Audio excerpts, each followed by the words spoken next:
Hello and welcome to another episode of the podcast for the recently deceased. I'm Nate Roberts, I'm Rodney Godek. and welcome to episode 20.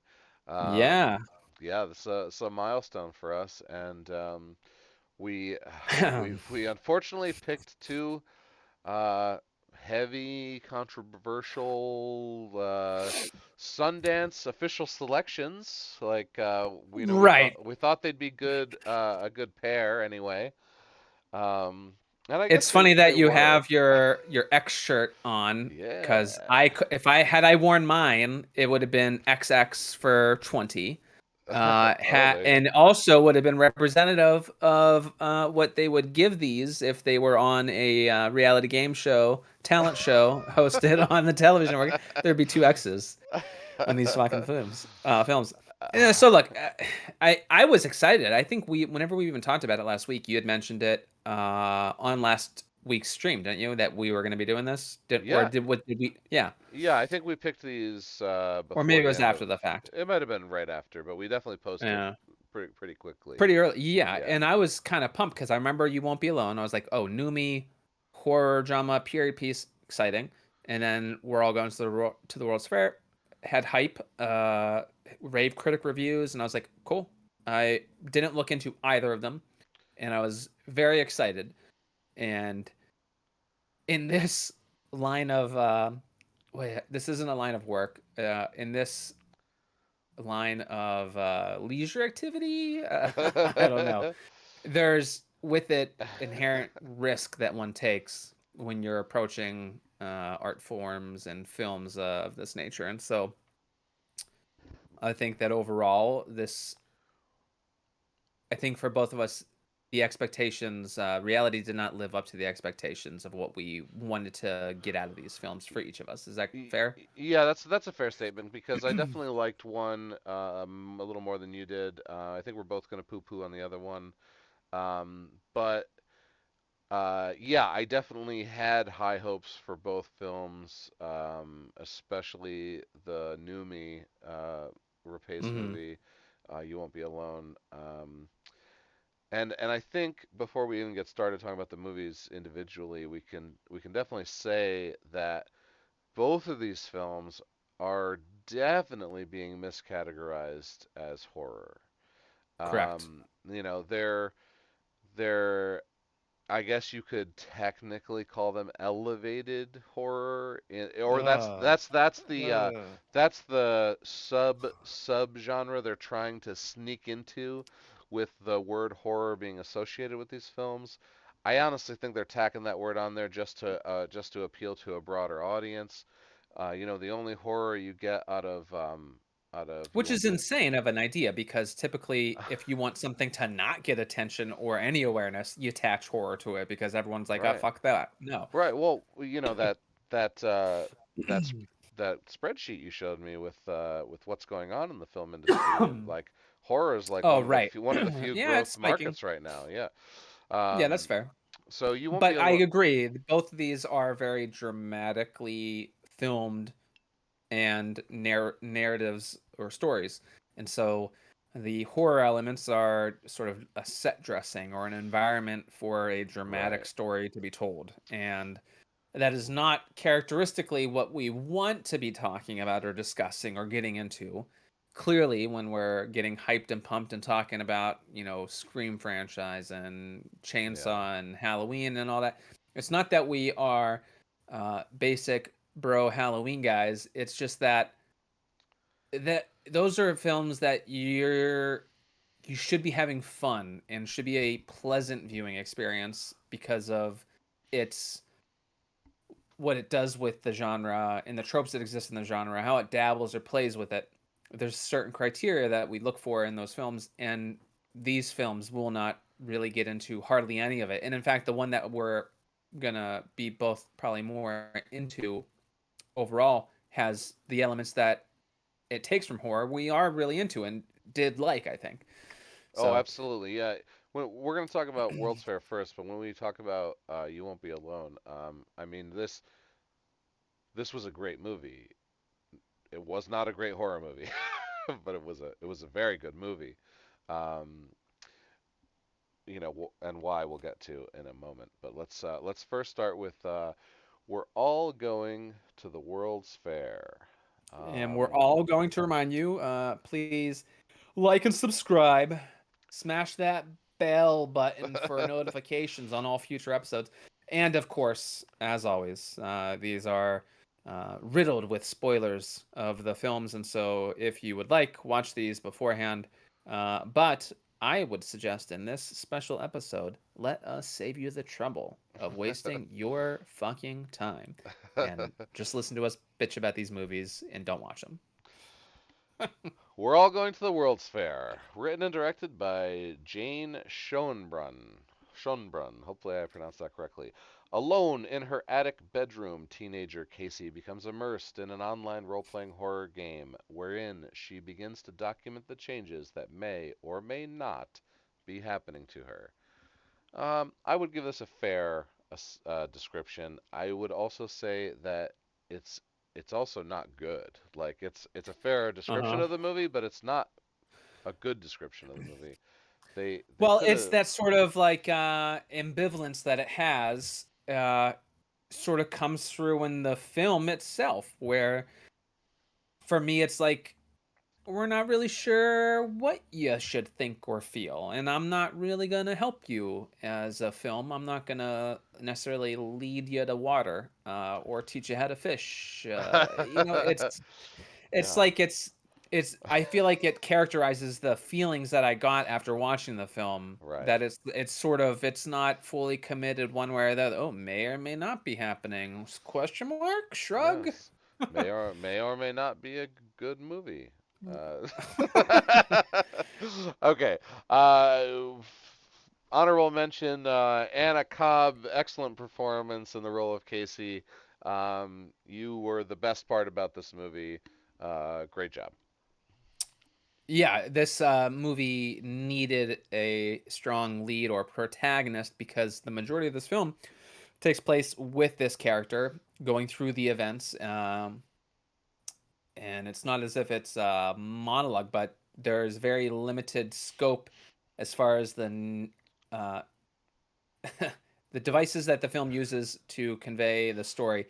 This is part found footage, part narrative film, Yeah, where it traditional kind of devices are implied. So it breaks those walls. It goes from one to the other, and it how did you feel about that in general, going from found footage to not? Because a lot of people say that for found footage films to work, it needs to make sense that the footage is discovered and then someone assembles it in a certain order that they wouldn't have if you just hit play on whatever they find it on. So it's like, there's that editor's hand, whereas some found footage is just straight randomness. right. So I don't consider this found footage at all. I think they were just using the POV of her video filming herself as the narrative camera Hmm. choice. And then of course you have the videos that she watches and you're just watching the videos with her. And then for the rest of the time it's in third person or whatever you want to call it. So Right, where you're for seeing me, shots of the yeah, scenes. for me because of the way chronologically the way the movie did move from beginning to end and it didn't jump around. There were no flashbacks, no side swipes, nothing like that. I just took it as read. I didn't consider it found footage at all, and I think it was fine. In fact, right in the beginning when she does that first video, and it cuts to the I think it's like a oh no, advanced auto parts. Oh, sure. Yeah, I'm like, oh, thank God, this whole movie isn't her in front of Oh, her isn't webcam. gonna be right, but it kind of is too. It- So that's a good point.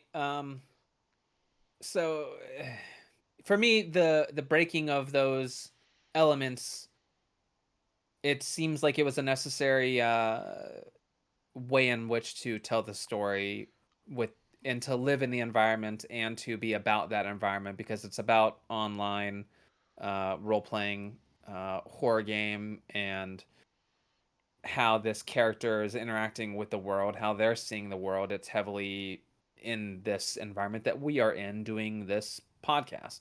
Sure. And so I think that that's very necessary or intelligent choice to kind of live within that environment and just to accept it and to tell the story in that kind of way.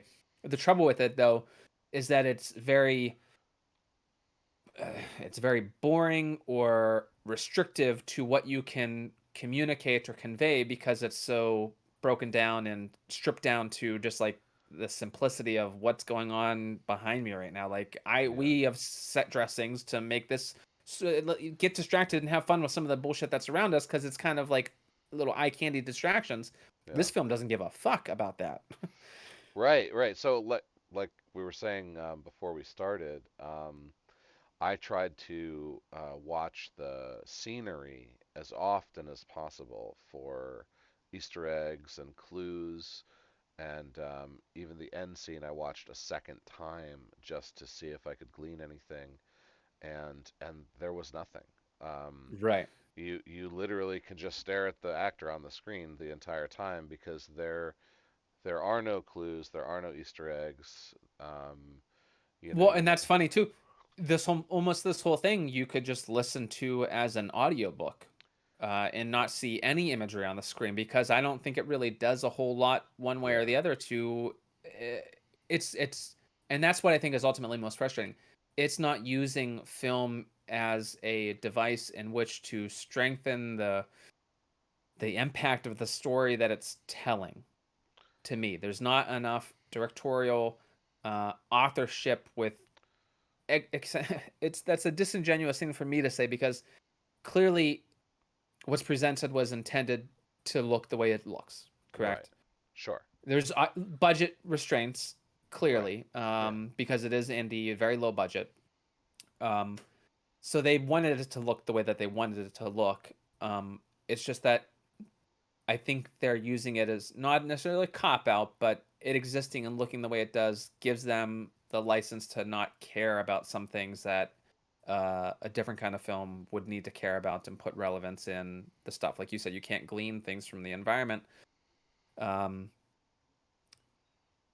and you should be able to. I would hope that the director or who's making this film would want to put things like in there to help strengthen the art of the right. movie, and this is so lacking of that that it makes it very difficult to get into or absorbed or immersed into the story of what's happening, and Yeah, I dislike it because of that. let's give It's the let's hard to get into. let's give the listener a little bit more of a frame of reference here. So what happens in the beginning is there's this online something. So I didn't know it Like was a game. a I didn't know challenge. they call it an online role-playing horror game in the description. I didn't read the description before I watched the movies. I try to watch these movies completely blank. So Hmm. I don't even know what's happening. So when she says it's a World's Fair challenge, I'm like, "Oh, okay, so it's like a Bloody Mary or a Candyman kind of situation." Exactly right. Yeah. Right? So that's my start with the movie is like, "Oh, I'm in this paranormal headspace right away." She says, I want to go to the World's Fair 3 times. She pricks her finger, wipes the blood on the monitor, and oh, watches this video, a bunch of flashing lights. Hmm. And according Sort of to like The Ring meets Candyman meets Bloody meets Mary. Bloody Mary, yeah. It's all of So that bullshit. something is going to change. She's going to start to change because she watched the video, and she's encouraged to post her changes in video form, and that's basically what happens. So we get to see her watch other people's videos as they start to change after doing their World's Fair challenge, right? Hmm. Some guy's got growing green stuff on his arm. He pulls a bunch of tickets, like a ring of tickets out of a, Yeah. you know, and then some Yeah, other guy, out of a slit in his arm. It's like other guy, he's picking at the scab, and then all of a sudden it releases, and he pulls out yeah, admission tickets to like a movie theater, and just comes out of his arm like a reel of tape. The yeah, other guy, one of the guys, is a fit guy on a treadmill, saying, and the title of the of his of his YouTube video is "I can't feel my body." I can't feel my And body. so He's slapping himself. Yeah, he's yeah, yeah, punching, slapping himself while he's on the treadmill. yeah. And then the other girl that she watches is turning into plastic, and it just looks Right. like an It's Insta just model, wearing just all in pink and red lights, and with a bunch of like makeup done up so that it definitely Yeah. looks like artificial doll style, right? So that's the Uh, thing. Like, first viewing, just like you said, uh, I'm with you. I right. had So know nothing about it, and I don't know a lot about what this movie relies upon. Is that you're aware or familiar with alternate reality games where right, people have this like this World's Fair thing. You do it, and then now everyone just like to play the game. You make your own bullshit up and right. put it online to help feed the legend The urban legend of the World's Fair, right? of the World's Fair. But for me, I'm like, oh, okay. So they did the World's Fair challenge, and they're all changing, and this is some kind of demonic curse, possession, maybe something in that kind of world, as we move forward, right? Right. And so she starts to quote unquote change, right? And her change is like she's kind of like losing her mind, because she has like this sleepwalking condition, or Yeah, at least she talks about it. right. I think I wonder if she talks if she just talks to the camera about it. I think she might just be talking on her videos. She talks about it before this other character comes in. I think Right. that must be how we learn about it. Is that Sure. yeah, she has a past of having sleepwalking or things happening as a youth, as a younger child rather. And so yeah, so she does the thing, the challenge, and now she's gonna document stuff, and she's sort of thinks that things are starting to happen, and she wants to Right. record all of this and communicate, or do what she can to help capture what she think might be happening. Right. She Right. So seems her. very genuine about this happened, and now I'm gonna watch it, and oh my god, things are happening. She Right. is the same. She knows as much as we do, seemingly, about this environment that Right. Right. exists. Right, or at least as far as we know to this point, Right, right?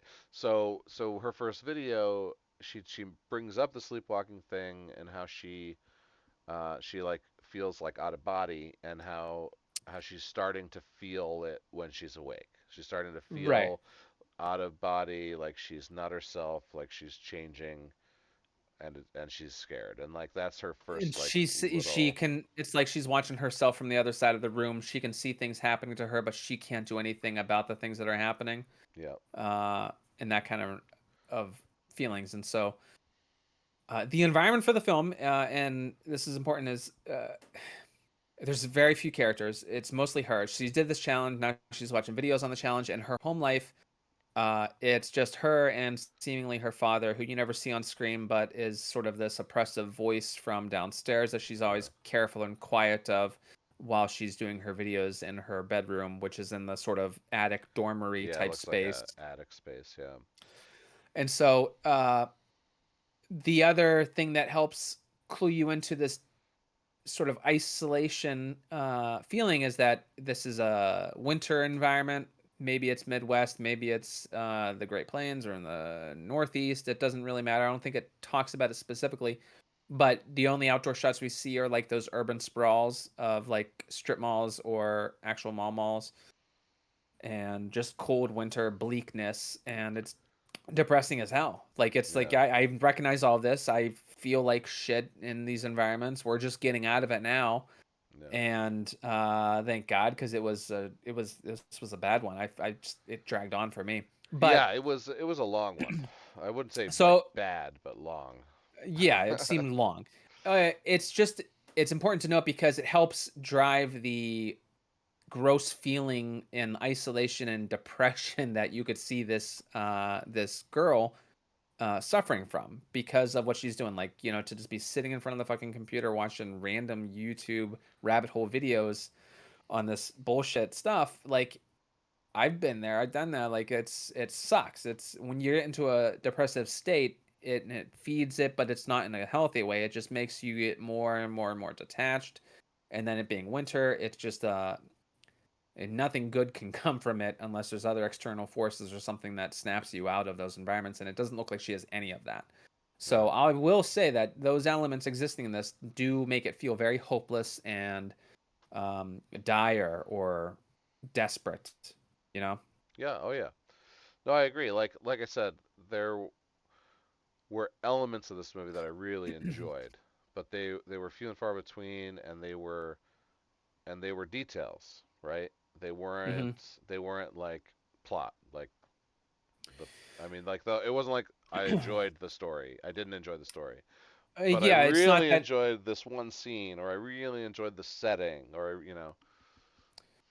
Yeah, you kind of have to feed yourself reasons to appreciate or understand or get into what's happening. You have to do a lot of work as the viewer to get into it. This is not right, gonna hold your hand at fucking all. right, It's gonna make it very difficult. And I feel like I might have been into this had I seen it right around grad school, where I was super pretentious, condescending douchebag art TA. uh I could see me being into it because I was that was Netflix for me. Grad school was Netflix first came out. I think I got 3 DVDs at a time, and I had a fucking huge queue, dude, and it had all the shit that was like high 5-star movies, 4-star movies, obscure stuff, old stuff, and new stuff, things that I never heard of, all the David Lynch stuff and Kurosawa, anything that I could get my hands on. It was all in the queue, and it just kept coming. And it'd come. I'd go, oh shit, 2 movies today. I'd go fucking back to the studio. I'd watch them, and they'd get right back in the mail that night. It was disgusting. And so at that time, when I was consuming all of this heady art shit, I think that this might have spoke to me. right. It might have. But as a grown ass adult now with real life shit going on, it's harder to penetrate uh, that hardened skinned that I've Right, accumulated, and I couldn't with this film so many right. times. I maybe that's shame on me for being an obtuse viewer or obstinate, but that's just the reality of my situation, and so. Yeah, see, I really really enjoy like coming of age kind of stories, and I latch on, and I did for the first half, or maybe even first two thirds, I was in. But the end of this movie was so disappointing that I just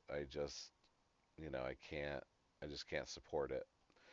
Um, it kind of fell apart as far as like storytelling goes. I feel like it didn't conclude well at all. Um, yeah, it did as far as like an indie art film is concerned, but it didn't as a movie. It didn't satisfy the viewer in any way. It's just completely ambiguous, which sometimes those endings are great. Not in this Mhm. case. Not in this case. Right. So, as far as narrative progressions that we've talked about so far in the plot, we're at the point where she's watched the video. Uh, she's seeing videos that people are making about this stuff, and she's experiencing some stuff. So she gets a message video from Yeah, another she gets user. yeah. So the next big thing that transpires is there's another character that comes into play, and what is it? JBL, is that the name of the character? JBL. So this person, JLB, sorry, Oh, JLB. it, Played it by Michael J. Rogers. right. um, this is via Skype where this person reaches out to her, and so they do a Skype, but there's no video feed on their end. It's just and this is maybe like the one unnerving, like weird thing where I was like, oh shit, maybe something's gonna happen here. Right. Their avatar is just a weird, grossy, hand drawn, creepy looking guy. Yeah, it looked Like, like a very Junji Ito in style. hmm and so he's this character is more or less interacting, and so first time viewing this, uh, all that I gathered from the beginnings of this interaction, where he wanted to clarify to her how to experience this stuff, because in hindsight and after reading and learning more about it, which we'll get into, that because that's the one thing with this film, there's a how you go into it and experience it without any knowledge, and then it's after retroactively you are now re-disseminating all of the information, and you have a different lens and a different outlook. And I think that that's inherent. There's no way that you experience this movie from the fucking start, get-go, and you just grasp it the way that the director wants you to grasp it. I have a hard time believing that anyone fucking does that without any something loaded as far as use this lens. You know what I mean? Yeah, yeah, I'd agree. So, anyways, so this character is talking to her. He mentions in-game channel, uh, and it's like he is participating in this game also, and he's like probing her, like, what do you know about the World's Fair? And she's like, I don't know shit about the World's Fair, really. I just kind of did it, and like, which is genuine. That's who she is. Right. But he's familiar with it, and he's like, whenever he says it's like an in-game channel, he's like referencing like this is the game we're playing. We're playing the World's Fair game slash challenge thing, and so you have safety to talk to me like about what we're doing. And but Right. it's weird, and the way that he talks with her, like it Yeah. comes across pretty quickly that he's like just creepy, right? Right, right. And she's like, cool, bro. No thanks.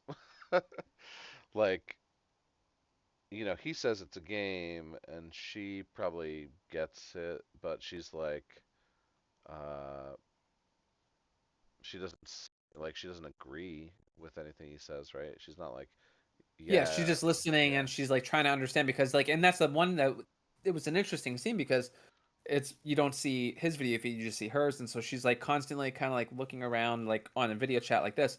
She's like looking around the because there's nowhere for us to like focus on, so she can't stare at someone and try to help understand through nonverbals what and how they are mean for what they're saying to be interpreted. So she's sort of like trying to piece things together and understand what he's saying, and she seems sort of confused and uncertain about what this is all about in the way that he's talking about it, and so are we as viewers. And so it's not until after the after the movie concludes and I read into it that I start to maybe pick apart and understand a little bit more about how this interaction is going. I don't even remember how this original conversation with him transpires or ends or concludes, but more or less, um, he ends up like you saying, said, just he's like, just keep making videos so I know you're okay. right? Just keep Yeah, making yeah, videos yeah. so I know you're alive or okay or whatever. Right, which again leads you to believe like, okay, it's a real thing It's a that's real going thing. on, People and get hurt. something could be People fucking die. yeah, Man, that right. that guy talking about the Legos inside his chest. He can feel the Lego blocks. That guy died. Maybe. Who knows? So you're going along with it. You seem like you should be going along with it. And so then things continue, and she starts to believe more, and she does like the creepy video. That was the only other moment that was like unnerving in this film is whenever she records herself sleeping and she goes and grabs the lamp or the side of the bed and puts her Yeah, face near the light. and gets that smile thing. Yeah, But then the other weird thing is that like he was the one that was watching her video that her she uploaded of sleeping her video. sleeping all night, and it's like, okay, Yeah. So that was super creepy. but it's Uh, also like heavy-handed from a directorial standpoint. Like it's just it's very seems very obvious at this point that like you should not trust this guy. His intentions just seem questionable. right. That he's like the way that he's just talking, he has a weird voice, and it's just it's unnerving, and it's a stranger and a stranger danger. You're a fucking teen, you don't know who Yeah. the fuck this is, dude. Right. Whenever online chat and all that shit started happening, like we were coming of age when this technology first started. You know, we're doing Oh yeah. dial up and we're playing things over 28K uh with chat, and things like Yeah. that, where RuneScape and whatever the fuck else. Like A, there was all dude, kinds of AOL Instant Messenger, man. yeah, man. Back We when you would were back play. when you were only as cool as your away message.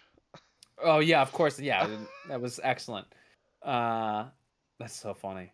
Right. Um, I my handle was it's a plaid world, and that's just because I was into the Mighty Mighty Boss Tones at the time and Nice. just dug it. Very And so as a play nice. on Gary Jules' Mad World, Right. which was beautifully done and re-envisioned in Donnie Darko. That song is near the end, Oh where yeah, yeah, events are yeah. concluding Yeah, with yeah. Mad World. Oh yeah, Uh, it's a great remake. and then it got fame when Adam Lambert did his thing on American Idol, which then spawned into America's Got Talent, and we're full circle with the X's. So all I'm getting at is I don't even fucking remember. Okay, no, we grew up with this kind of technology. So connecting to someone that you don't know anything about them, there's triggers, and you have a certain amount of detachment or skepticism with what you communicate and how much to trust the other side of that connection. That this could be any person, the idea of Right. maybe catfishing wasn't a thing just yet, but we don't know who the fuck this is. Right, right. I was definitely everything somebody said to me I didn't know who they were was bullshit.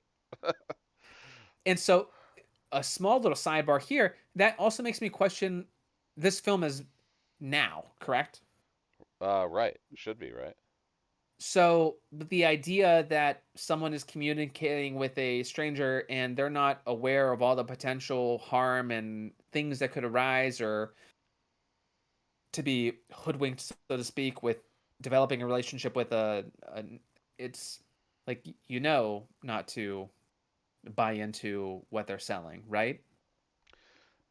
Yeah, yeah, and I think Like, she no one's this yeah, naive. I don't think she is.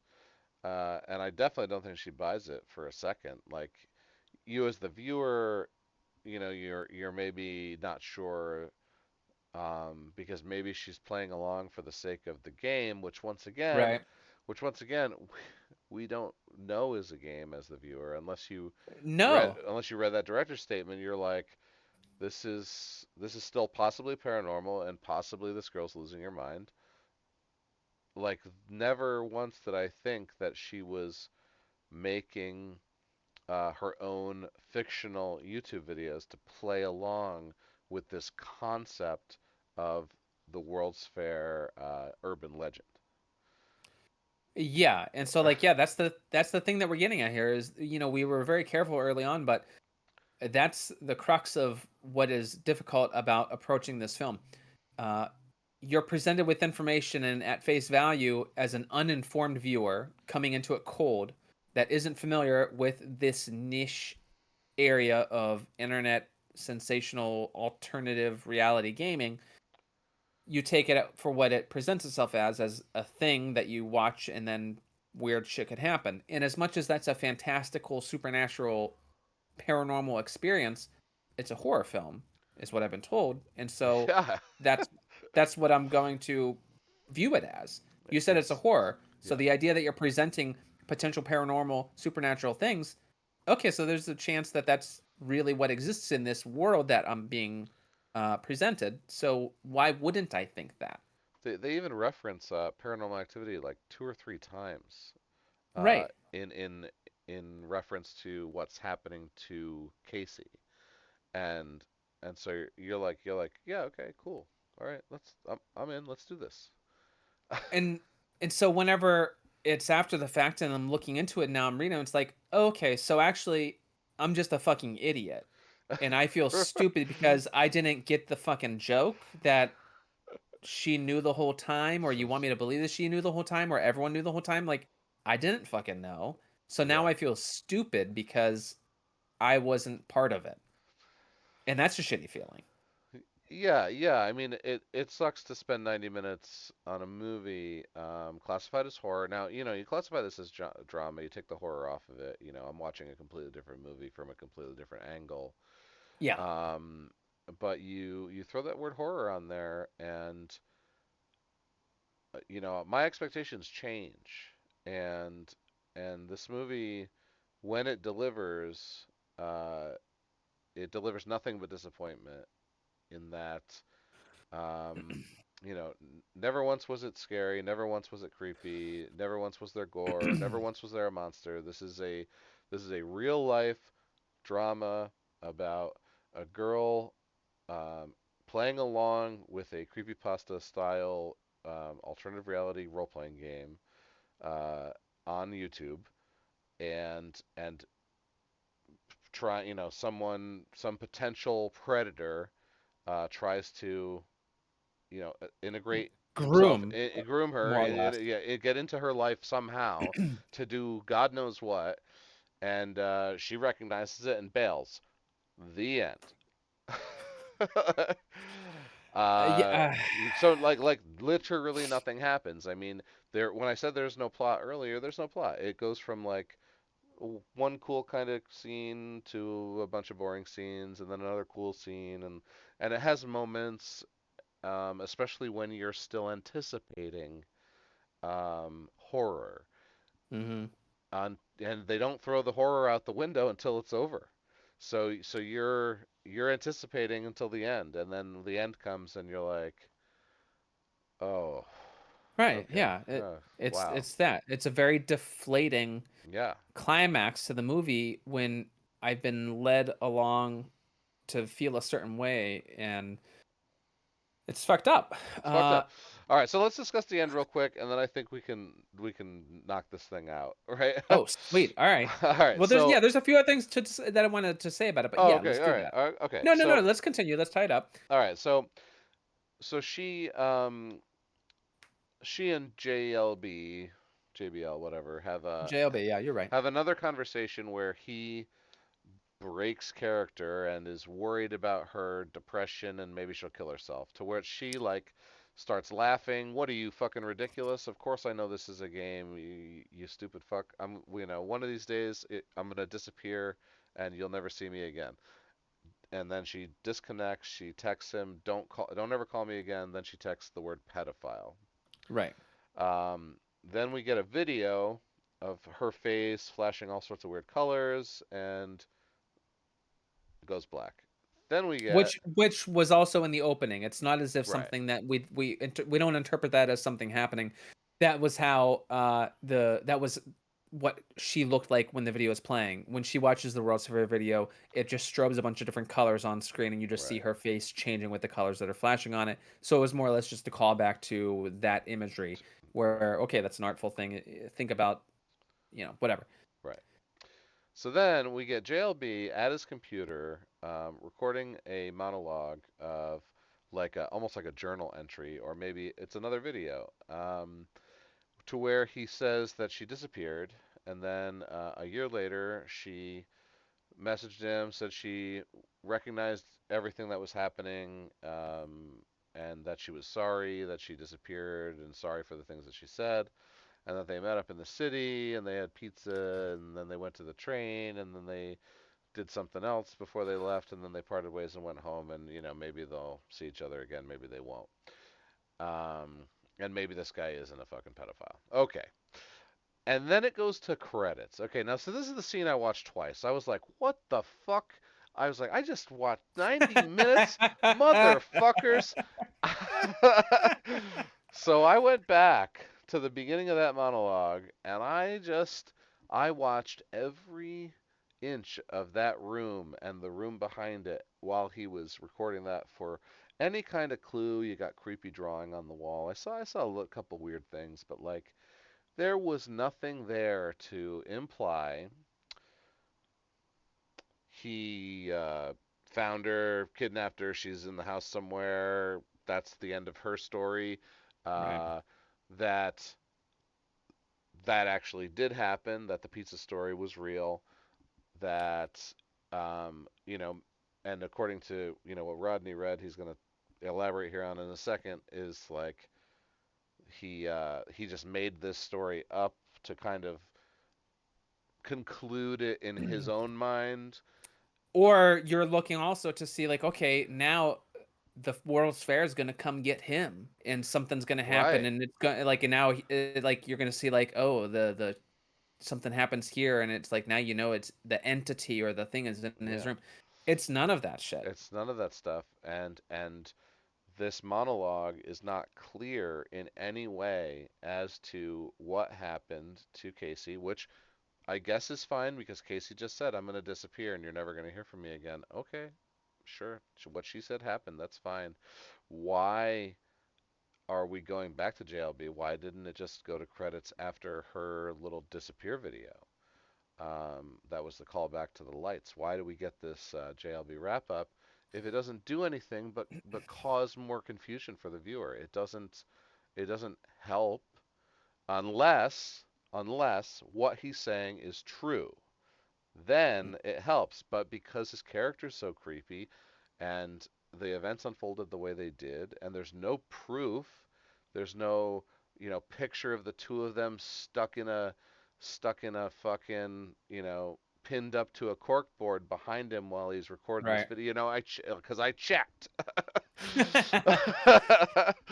Yeah, um, look,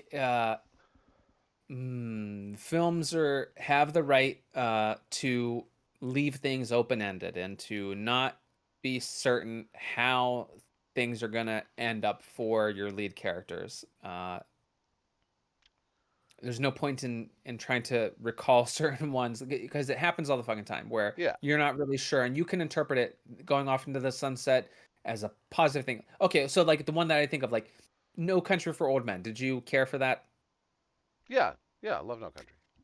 I love No Country for Old Men. The end, Tommy Lee Jones' last words and monologue, he's talking about this dream he has and his father and things like that.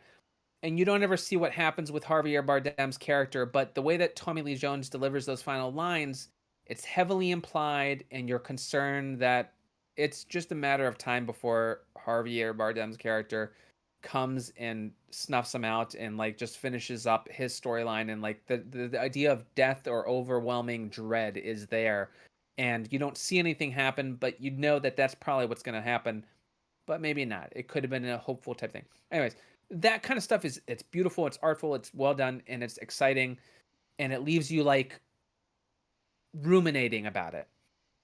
I think that you have to have been clued in, and I think you have to uh, have known a lot of things about why this movie was made and how it was made in backstory in order to get into this film in those kinds of wavelengths.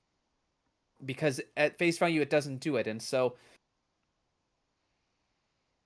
and that's what's just so frustrating about it is that the ultimately I think that the finality of the story that they told with this JLB character and the last interaction with Casey being what it was, there's two interpretations, and one is that she broke ties with him right then and she went to go live her best life because she was over dealing with this bullshit stuff and she figured her stuff out, she got her head straight, and she did fine in life and went on and had a happy life.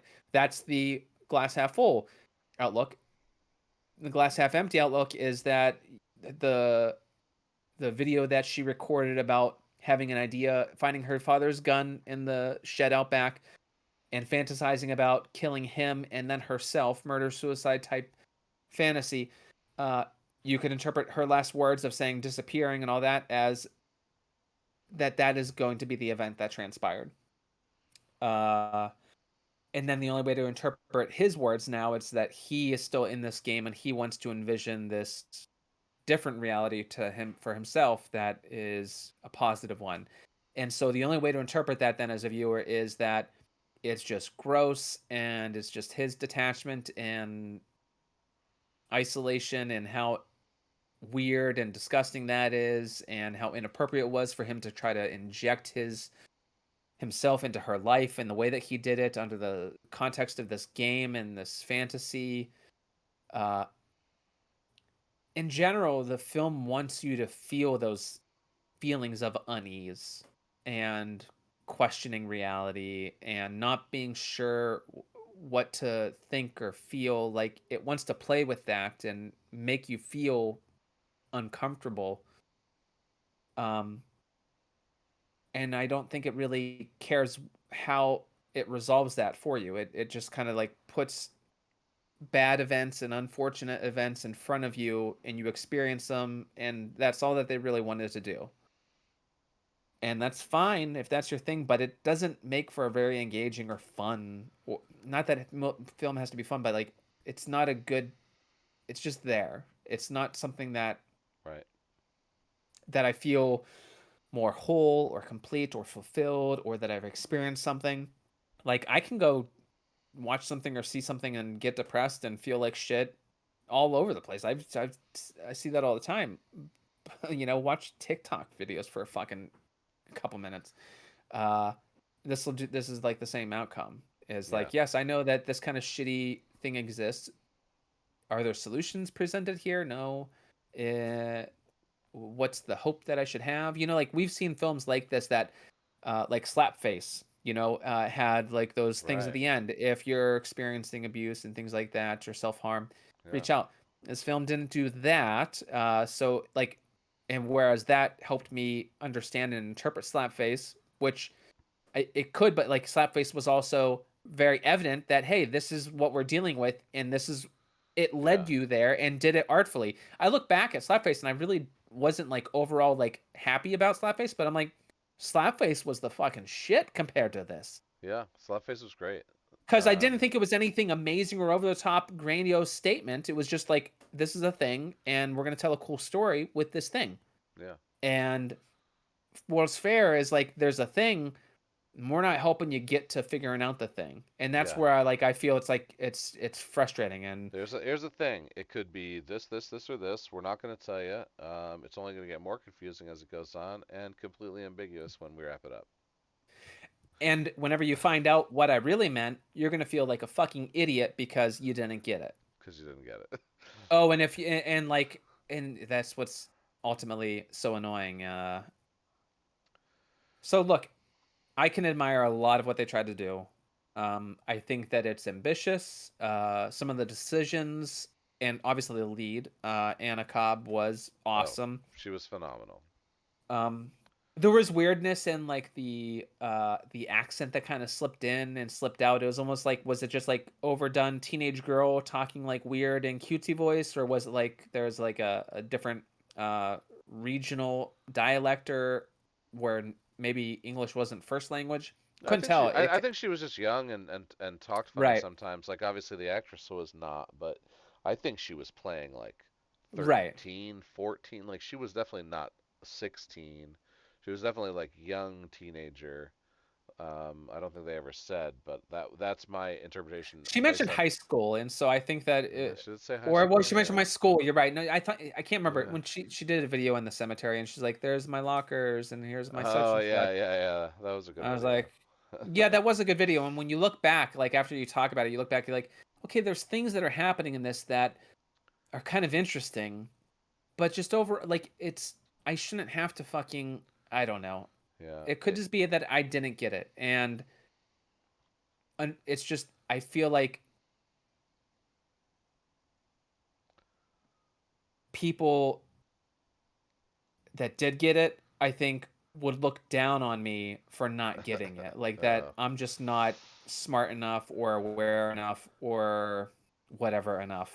yeah, I And don't it know. feels exclusionary. Like Yeah. it's like For me, and I I'm don't like just that feeling because growing up I did feel that way. I was inferior or like that I mm, wasn't good enough or like I was never part of like the big clique or whatever. And it's like, oh, you don't know this. Like feeling like the odd man out is not a good feeling. And like I sure. feel like this movie heightened that for me. Uh, Like it just where it was inaccessible or I'm for not allowed to appreciate it. for me, I'm gonna turn it on them and just call it bad storytelling. Nice try. That's cold. Yeah, I just thought I don't know. Like there's you can abandon the hero's journey, but if you do, you still have to tell a story. I don't like Right. you want to It's show us a bunch of cool pictures. That's fine, but don't call it a movie. Don't call it horror. yeah, the horror thing is really upsetting for what I would have wanted to, because you have a certain expectations when you approach a horror film, and I feel like it's appropriating that name and misusing it to draw attention from a certain crowd that is more willing to show indie films than other genres, you Right. know. Right. But again, It's like cheating to break into the industry or to just to get more attention. that's unfortunate. So, um, yeah, it's All what it right. is. It So, is what it is. And what was uh, your overall? so I was I was gonna give it a 5, but I think after our discussion, Oh I no. gotta drop it down to a 4. I gotta Ah. do it. No, no, that's fine. I kind of had a feeling that that might happen because my initial I was pulling up my letterbox just to because Check your oh, score. I should have did this at the beginning. I feel like we need to start to include a notes any notes from last week's episode type thing. Oh, sure. And I have to put a little note if we're doing it in the middle of this video and we're not going to edit it for YouTube. I gave Virus I think a 2 last week, and in reality, I actually gave it a 3. All So right, because you didn't my check your letters. apologies, Virus 32. Technically, it was a 3. So now my letterbox on World's Fair, I gave it a 2. I I didn't enjoy watching it at all. It was difficult to sit through. It was a slog. Yeah. Shame on me for having a bourbon before I watched it, but I was like, "Hey, fucking horror movies, yeah, a Well, bourbon yeah, before a fuck horror yeah, movie." I'm like, "Fuck yeah, right? I'm feeling good, vibing." No, this movie was like, "Fuck your vibe, fuck the bourbon that you drank. You're gonna fall asleep, motherfucker." so, so yeah, which I didn't, but it was difficult not to. Right. So I give it a 2. Yeah, it's just I can't I can't support it. Yeah, yeah. I mean, the only thing I can say about this is Anna Cobb. Look forward to what you do next. Hopefully, it's in the horror genre because that's what we like to watch. Um, but yeah, other than that, this is a do not recommend. I concur. All right, and that brings us to You Won't Be Alone. In an isolated mountain village in 19th century Macedonia, a young girl is kidnapped and then transformed into a witch by an ancient spirit. And that's it. Yeah. And that's the description. Uh, That's fine. it's fine. It's fine. I mean, I don't know why they didn't say transformed into a witch by a witch, because they're Witch Mama? You talking about Witch Mama? Witch Not Whisper Mama, Mama? Whisper Witch Mama. Mama, oh, Whisper I missed Whisper Mama. Mama. Now I only got Witch Mama, and Witch Mama's a bitch ass Witch Mama. Yeah, I'll she tell you. gets she gets Whisper Mama back though, a different Whisper Mama. That's what Yeah, right? she's just yeah. She's whispering to her that one scene, and she is like it calms her down like instantly. I thought that was a really nice touch. If you were paying attention to like the words that were used to describe them, I thought that was nice. Man, so this I was hopeful for when this film first started because and we're gonna do our preambles here in a minute about it, but like the very first scene is landscape shot with cat in the foreground, and then the cat goes off screen, and you start to hear like death and crunching noises. I was like, oh fuck yes, they killed that fucking cat. Oh, I love it. I was like, Virus 32 killed that cat. Now this one they're killing a cat, and then the cat comes on screen. I was like, oh yeah, it was chasing a bird. It killed a bird. Fuck. It's not. It's not the Yeah. cat that just got killed. And I was like, oh, I gave it points. I was like, oh, I'm excited. There's death of a cat, and I'm into this. Uh, But then later in the movie, you realize that the cat did die. yeah, yes, Yes, off because screen because that's how she got into the yeah. that was the witch. Yeah, That was The Witch. Okay. Written and directed by Goran Stolevsky. Um, and yeah. Um, so first off, before we even get into the movie, way to go putting Numi Rapace on the box art. Like that's the pause trailer, like her photo. She's in 5 minutes of this movie. Like I get it. You know, you wanted to like. fucking This is bait and like, switch, dude. yeah, this is like putting Michael Shannon on the Knight's End box art. Like Michael Shannon's in this movie for three Yeah, minutes. yeah. Yeah. Like you got to sell your movie however you can. I get it. But I mean I thought the performance of who was it? Oh yeah, I was looking at the list, and I don't know which actress I played think it was the youngest one. Sarah Klimaska Okay. was the one in the cave.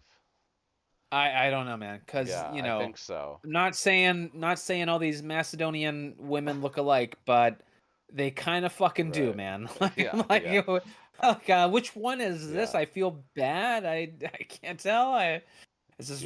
I don't know. Sarah Klimaska was great. She was the majority of the character, and then this character Anna Maria Marinka played the witch, the original witch Maria, um, Yeah. who was great, right? So So, yeah, okay. I mean, it's a period piece, right? So like I was kind of Right. into that. Um, and again, we find out pretty early on this is a drama. It's a drama. It's a drama. It reminds us of All the Moons, which I thought was a great movie. Um, just not really a horror. You Won't Be Alone. I'm gonna call it a great movie. This is not really a horror. It definitely has statements. It definitely has a lot to say about women, about like their roles in the society of that time period. Right, so Um, that's the other thing, like, okay, yes, I agree, but, like, okay, isn't this settled law at this yeah, point? It's like, yeah. not to be Well, topically, fucking irreverent about yeah. everything, but, like, isn't that, like, don't we all know this? Like, so what No, are no, no. you Yeah, they weren't bringing anything new to the table. Um, it's just a little twist, I guess, well, it was just nice for witchy twist. it was nice for the story about like pain and grief and Sure. uh how the witch couldn't forgive and Yeah. because she couldn't forgive, she could never move on, and she just lived with the jealousy, and how our main character, um, ha- right, like how it ends. Okay, so I'm gonna Yeah. stop that train of thought there because I thought the end was really kind of beautiful. So let's. So, it's funny. We said that before, specifically last week, and not to another notes section, which I just recalled because you just said that. You're gonna forget that, and that train of thought is not gonna get fucking repeated. I Oh, can it's almost not. guarantee that. Uh-oh. Well, because we did that last week. Oh, and we Uh, and we didn't get back to it. we didn't circle back to what it was, and right now I'm forgetting. Uh, Give me like 5 seconds here. We were talking about something that happened in the film. I can't remember if it was. Oh, it was in the sadness. okay. We put a pin in the fact that we were going to talk about that cartoon at the beginning of the movie, and we never did. Oh, we never went back to it. Okay, all right. And Yeah, I remember. Yeah, yeah. I thought that that would it was some nice foreshadowing, and it was very subtle. And if you weren't paying attention, you missed it, right? yeah, yeah, yeah. So Which is what I'm talking about. Uh, Jane Schoenbrunn. Where's those Easter eggs? Give me that foreshadowing. Come on. yeah, do something. Even if it's like in the kids' room, have like a fucking DVD or like video or poster of a film or thing that people know about that is about this kind of shit so that you know how to interpret it, or like Right. it's like the Clues you right in. tragedy, like Yeah. you get it. It's the story of this type character or the feelings from this are in this, and none of Or that. yeah. Yeah, I mean, she could have like gone to the fridge and gotten a glass of milk and had like these terrible like kindergartner style drawings of herself like hanging herself from a tree with like a rope noose or so, and it just be there and just like in the like and it's on the screen for 1 second because she has to open the door to get the milk. So like Uh-huh. just little stuff like that. Anyway, Yeah. anyway. A prayer card from the Yeah. funeral for her mother or something. Right, right, because we don't even get the story. Like, we just have to Yeah, assume that it's the just dad's an asshole, right. right? Is it because he yells at her at 3 o'clock in the morning? Which I'm Yeah, pretty sure if you're making noise at 3 o'clock in the morning, your dad's gonna yell at you. So yeah, you can only assume that he's an asshole. Like, you don't even know. yeah. It's you're not telling me his truth. You're Yeah. so anyways. All right, back to the better movie. Yeah, the movie that we left alone that we Yes, said it wouldn't be alone. you will not be alone. Okay, so the cat goes into the hut. Yeah, cat approaches hut, is watching kids doing hide and seek or whatever, And and there's a woman with a newborn, and she hears the baby still for a moment, and she looks back in horror, and we are confronted with who is known as Maria, the old maid old Maria, married Maria, who witch mama, also ball sack face fucking witch lady, yeah.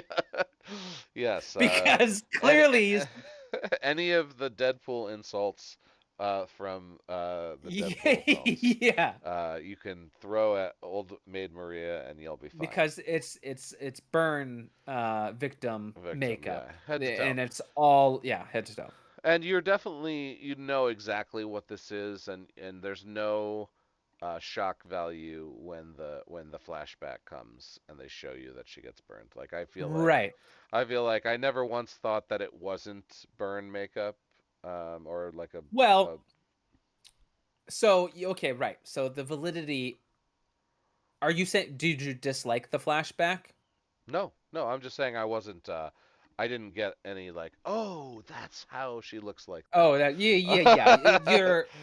You're left to assume that there's obviously a fire of some sort. How the fire transpires Right, right. in that flashback, I think, was meaningful to help heighten No, absolutely. the sympath how you would sympathize for her character Right. No, I and agree. give context and understanding for her I decisions I in this love life. I love her backstory. Her backstory Yeah. makes like makes half the movie. Like for the makes Well, half the plot makes sense or not well, makes sense, but like and the thing about this is like, this movie, similar to World's Fair, is it's upsetting, shitty life events and things that are happening like nonstop through this whole fucking thing. It's like 12 years a slave. Like, you're in for a goddamn rough ride and no, it's going to no, be awful, shitty things. yeah. It's just in this different kind of lens.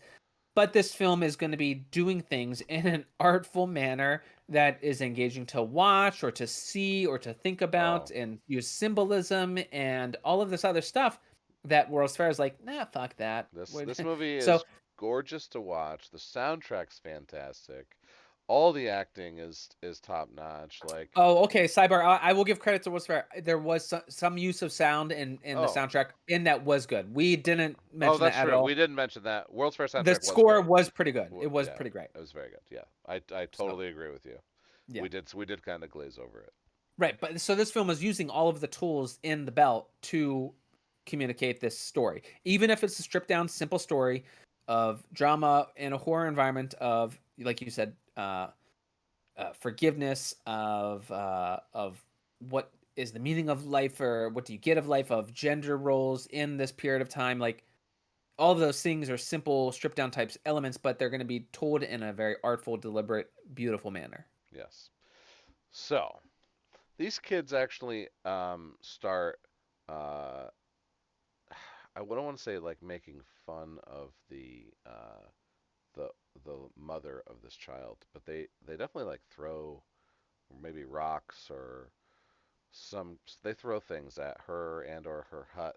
She definitely is an outcast in this village of some kind, and that also becomes a recurring theme, and that also uh, I just feel like needs to be said for like the backstory of what goes on with the child. So Maria confronts this woman. This is Whisper Mama, right? Um, I forgot why she's there to take the child. Like I mean, she just shows up and she wants to eat the fucking baby. Oh, well, no, okay. So that's the one thing they don't talk about, the witching spit. the witching spit, which every witch is allowed one.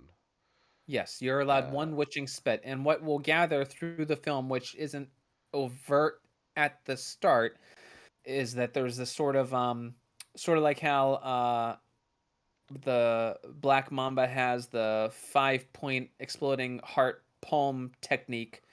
The witching spit is sort of a clawing motion on the chest of the victim, and then a spitting of blood blood. or Yeah, whatever's in their mouth onto the wound, yeah. and that is what transfers the curse onto that Right. person. They become a witch. And the wound heals up too, like almost immediately. Right. The fire burns it. So more or less, old Maria, the witch mama, that we'll just say witch mama or Maria. Do we want to Yeah, say let's call her whatever? Maria. Let's call her Maria. Maria. Maria is more or less telling the mother, like, I want this child. Yeah, I'm allowed one witching spit. I choose for it to be mine, and I want your baby for my own. yeah, And the mother pleads with her and says, no, no, no, no, please at least let me have her with me in my life until she's at least 16. Yeah. Let me keep her until then. And Maria, I think, agrees, but she wants the pact in blood, more or less, is what Right. alluded. So the mother willingly cuts her own flesh, and then the witch very violently goes in and like rips out the baby's tongue. Right. It says the child should go unmarked, Right. and She's like, yeah, no, I don't think so. I don't think so. You're making a deal with the devil, and there's a price to pay. And like, so right away, this is very uncomfortable and upsetting to me because like dude, like with children and having a baby and it's just I can detach myself. This is it's funny enough. This is why I did not like The Witch when I first watched The Witch Oh, because of the right, way that right, it interacted with the baby at the right. pretty early fucking on. Uh, this I was like, all right, I'm an adult. I can accept it. I don't fucking like it, but like, come Right. on, dude. You obviously don't like it. It's fucked up. Oh, yeah, of course. Okay, so we like flash forward to assuming like 15 years later, 16 years later, right?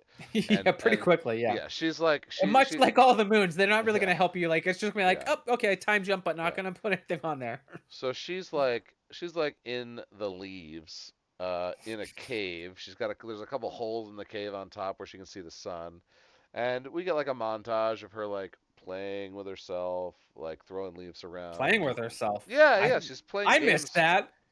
She's playing games with herself. She's throwing leaves up in Oh, the air, oh running shit. around. I'm The sorry. the the the whisper mama comes in to like give her food. She's got food and they talk and she wants to go outside, but she won't let her go outside. And it is like a montage. So we assume that that's coming up to the age where witch mama Right. is going to come around. Ooh, And we're excuse using me. that term because we're gonna learn about those terms in a minute with the character. But yeah, time has passed, and I guess we didn't mention that the cave that she's in was one that the mother took the baby up to. It has a door as an entrance to it, and it's sealed shut. So the presumption here is that this child has lived in this cave this whole fucking time. The whole time, yeah, Doesn't seemingly doesn't speak and obviously is mute. Which yeah, you don't. It's not overt from that tongue thing that the witch does. Like you don't know it's necessarily tongue. You just see blood and mouth, yeah. but it's inferred, and then you learn pretty quickly. So then the mother comes to tend to her as she's coming of age, and she's like taking care and feeding her, like you said. And Yeah, and she's we're getting a lot of like voiceover narration from the main character here, um, and she's pretty articulate, and she's got a lot of like interesting things to think about since she can't talk, and since she's alone, and like I mean I liked a lot of the dialogue in this movie, especially the monologues of who we're gonna call her Navina. yeah, I Um, mean that's the whole film is really this character who cannot outwardly communicate, cannot verbally communicate. yeah, We are then the only way to convey what is going on in her mind is through voiceover, and it is beautiful in this film. Like you said, a lot of what she says is very poetic. poetic. It's very poetic. Yeah, and also she even goes so far before she leaves the cave. She goes so far as to explain that even though she's physically disabled, her tongue, as she says, but I believe it's a metaphor for voice, got scared away, is what she says. Hmm. Um, so later in the film, she's also not going to speak, and we'll touch on that when we get there. But that's like the not the reasoning, but the setup is she's going to change form, and even in these new forms, she won't be able to speak because her voice was scared away. Um, it made enough sense, I guess. I didn't it didn't break immersion for me to go, why the fuck isn't she talking now that she has a tongue? like I like I thought it for a moment, but I was like, wait a minute. She said her voice got scared away. I'm gonna not let this bother me. Yeah, yeah, that's because I kept kind of assuming that she would learn how to eventually. Um, but that's because I wasn't necessarily thinking that it was like, I don't know. It's just more or less Yeah, what the what Maria had done to her when she right, was an infant, is that it forever tainted her right. as a character. She'll never be I able to speak. I just think that Because clearly she has a tongue and everything with the other characters. in When the other, she's Numi, yeah, she's licking straw and blood. yeah, And it's like oh yeah, she physically has everything she needs to in order to, but her voice is gone. it's It's gone. That's Yeah, what was taken. It right. manifests as a physical uh impact or wound by Maria as an infant, but it's really that's a physical representation of something that is Right. metaphysical. Right. Yeah. Well, it's definitely like a vehicle, like, or a plot device. Like, we are going to do this so that this character has this drawback through the entire film, so we can play on it, as we need to, and Mhm. that'll allow us to use voiceover through the entire film, which is also, some people would consider a crutch, but also like But it's the very intelligent because, like oh we the just said, yeah, because it is a beautifully done oh yeah poetic verse is used, and yeah, that is the romanticism of the events that are going to transpire are better communicated through the use of words with the images. right. And if it were a character talking to another character, it would be difficult to convey that stuff because there's no reason for one of the characters to say to the other character all of these internal feelings, you know. No, exactly, exactly. Like, this is the case of it being done perfectly and not a case of it being a crutch. Yeah. So, the mother comes in, and witch mama comes behind her, or comes in as a bird, I think, and then turns into Yeah. witch mama. And then she tries to stop her, and witch mama takes her out, and we don't know what happens, but we know that Whisper Mama comes back and leads uh, leads our main character out of the cave. Right, and so she's very questioning of all the things that are happening because she heard awful noises and sounds of Yep. someone getting gutted, but now her mother's back and is treating her differently now and Right. taking her out into the fields. Yep. And so this is her first time seeing the world, and she Yeah. has all these really beautiful ways to experience it or communicate how she's seeing it. Yeah. Meanwhile, the mom in front of her is reaching into her like cloak and throwing organs everywhere. Yeah, I'm like, and so, like, before you understand how this whole process, and this is very similar to it's not the same as The Cursed, but again, another period piece that we watched when we talked about All the Moons. The way that they manifest shape shifting and witch Yeah. lore in this film was very interesting and Yeah. unique. And I didn't get it at first, but it takes a little while until you piece together that this is how the shape shifting occurs. Right. So she's throwing the organs everywhere, and eventually they come to a spot where they're going to stop walking, and she turns around, and it's the burned Maria that turns around. Yeah, and the kid handles that pretty well. Right. Because I'd be like, I would be really fucking freaked out if I saw this this just show up. Yeah. But she's sort of like, she's just going with the flow. Because what else does she know? She lived in a cave her whole fucking life, and now she's in the world. So, and it's Right. due to this person. So she's just gonna go along with it, And and all she's that's all watching she's it. it's all she's ever wanted was to get out of that cave. Right. So the other thing to note is that it's like the difference between a homeschooled child and a public school child. She acts a little bit off. Right. One might say, a certain parody would say touched or special or different or dim. Like there's all these different words that you would use to Sure, describe, sure. and there's no, and not to be like insensitive to it. It's just that the character, it's important because as we get to it, this character is going to be embodying other characters, and it's still going to act this way. She's very like sort of lanky and questioning, almost feral, Yeah, like sure. because she's lived out isolated in a cave. So how she uses her limbs and hands to do certain what we would call human activities, she's been completely absent from. She's only seen her mother from time to time, so she has no idea how to interact with her body and what to do with anything uh, with other people involved, and so that's going to continue to be an issue. And so she's like experiencing this world with her. Witch Mama is now going to show her some shit as how to live.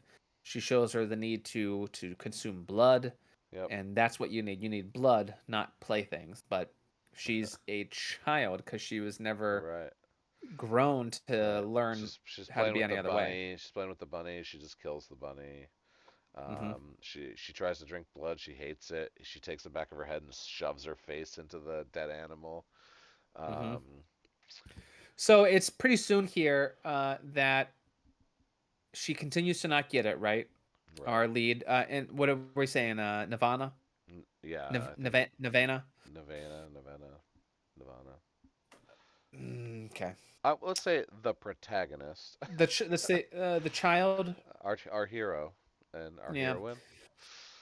So it's pretty early on that Witch Mama is trying to show her like this is how you have to fucking live now, but she's still not getting it, and so Witch Mama, she more or less like is going to abandon her, correct, and like let her Yeah, figure it yeah. out. I So think she even tries to fight Witch Mama, and that's when Witch Mama was like, "Okay, I'm out of here. Good luck on so your own." and this is where Witch Mama consumes the wolf, Right, correct? right. So she shoves the wolf. So why So don't you like, talk? So talk about what happens with the transformation, just because it's going to happen later on. So yeah, we talked about organs coming out. So why don't I talked about the scarification and right. the exploding heart trick? You talk about how does the shape shifting occur because it's So so extremely relevant with everything else. this is pretty neat. So there's a dead wolf, and she like tears it open. She like almost like a vest, right? Right, like right here, she just like pulls it open, and she's pulling organs out and shoving them into here, right? And she does a handful. She does intestines. She does a heart, liver, whatever. She does a bunch of organs, closes it up, and like pretty much just morphs right down into the wolf. Yeah. It was super cool. I think that was the only bit of CG in the movie was the wolf transformation. Um, that's not accurate, and you Oh, know it's not is accurate. it not accurate? I must Uh, be missing something, but no, you're not. I think you blocked it out from memory because of how fucking bad it was. Clearly. oh, okay. It doesn't matter. All right. But yeah, so that shape shifting, completely fucking unique. It was like for me, I was like, oh my god, that's what they have to do. Like, oh, Yeah, this is yeah. disgusting, and So it's awesome. It was just like how I felt, and it made me think of the Cursed whenever it had that spin on werewolf myth, where it's like the body's entombed within the shell right. Oh, of this I wolf. did love that about the curse. Yeah. So at this point, now that we've gone over that with the viewer, it's this is the only horror element of the film Yeah. is the witch transformations, and they so obviously they have to kill a couple people to in order to turn into some other people, but this movie is not scary. There are no jump scares. They do not attempt to scare you. There is nothing about this movie that would be considered horror except for a little bit of gore coming from the witches and the way that they. Right. And it's just a drama. Like this is Yes, it's just a so it's this horror device now cleverly used to tell the story. As our protagonist moves on, she's going to take on many different quote unquote lives, and um, through her experience, we're going to fully like we are going to fully understand the story, as it's meant to be told. So this witch transformation thing is it is the plot device. Like this horror element is how the story gets told. hmm Um, So I guess what we'll do then is we'll just go jump through body by body, and environment, and just like quickly yeah, summarize what just happens yeah. here and what we might take away from it. Um, so what is the first one? Is the first one is it's Numi. Yeah, The first. the first one's Numi. Right, but let's. Does she go to Numi right away? What happens as her when she gets to the village, though, or does she just hide out? She's hiding because so she approaches the village. Okay, so the witch mama has left her. Right, Maria has left her. right, So now she's just like wandering the world, and she doesn't know what to do. And so she comes across a farming village, and there's a woman giving birth, and then she gives birth. She And like she looks at goes, herself, "Yeah, and then they're like, get back in the back to the cornfield. corn," and another You popped servant a baby grabs. out. I don't get the Yeah, fuck back a in there now. servant grabs the baby, right? And it Get some wasn't corn to shuck. it wasn't Numi who gave birth. It was just another It servant. was I think it was new. No, no, no, it wasn't Numi. I know which I remember which servant it was, and but Numi is the mother to this baby. So in this world where this the father of the child is the landowner who has children with whomever on the property, the slaves, whatever they are, Hmm. and then his wife is the mother to them, and he must be allowed to just like it's just part of the life of the Yeah, times, right?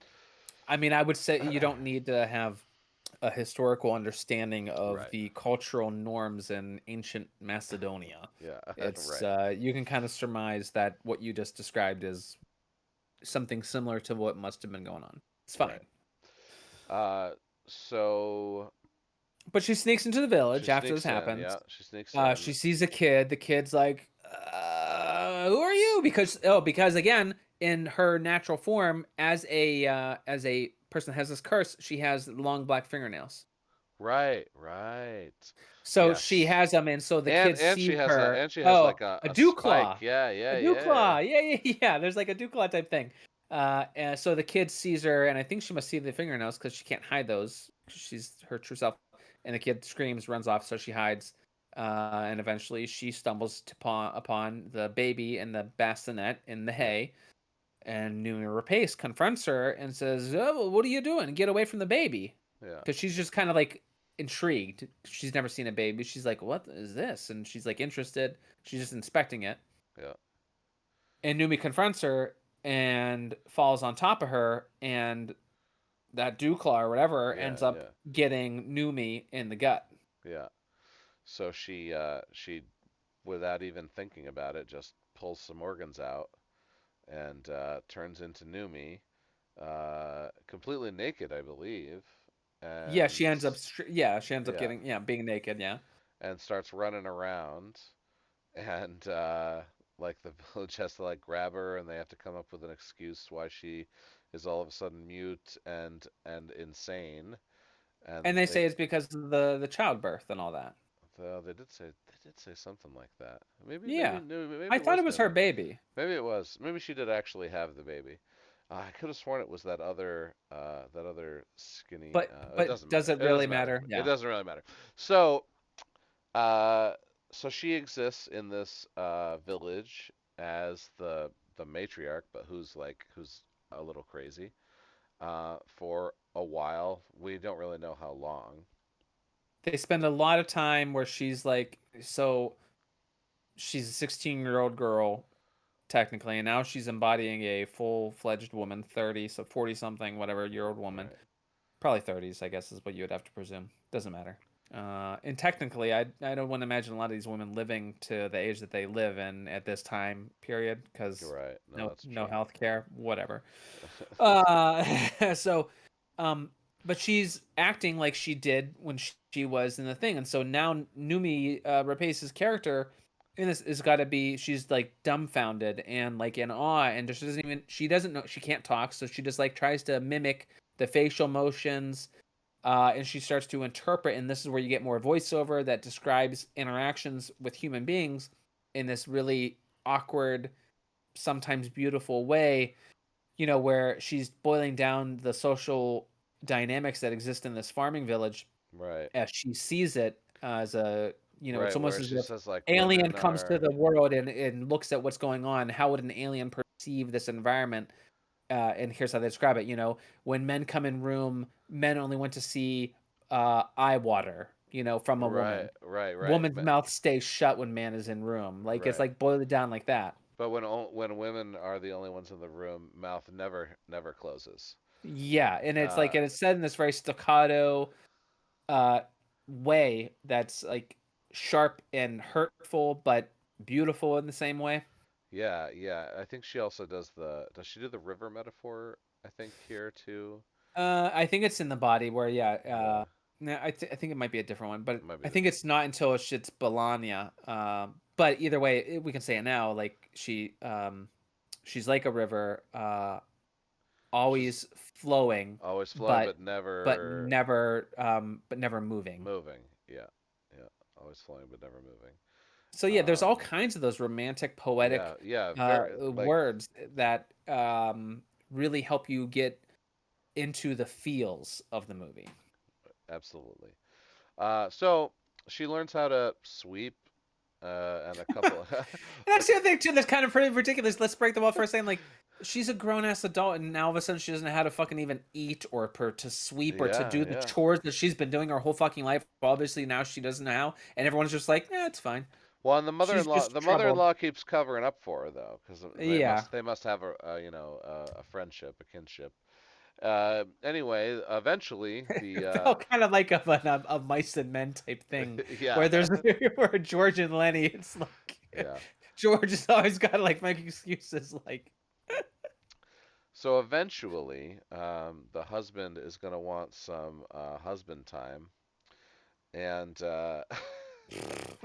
Yeah, it's and a he go nice way to put it. yeah, and he goes for it, and she doesn't like the way that feels at all, and she just kills him.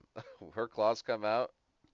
Now the leader of this little farming hamlet is dead, Hmm. and her only option is to run.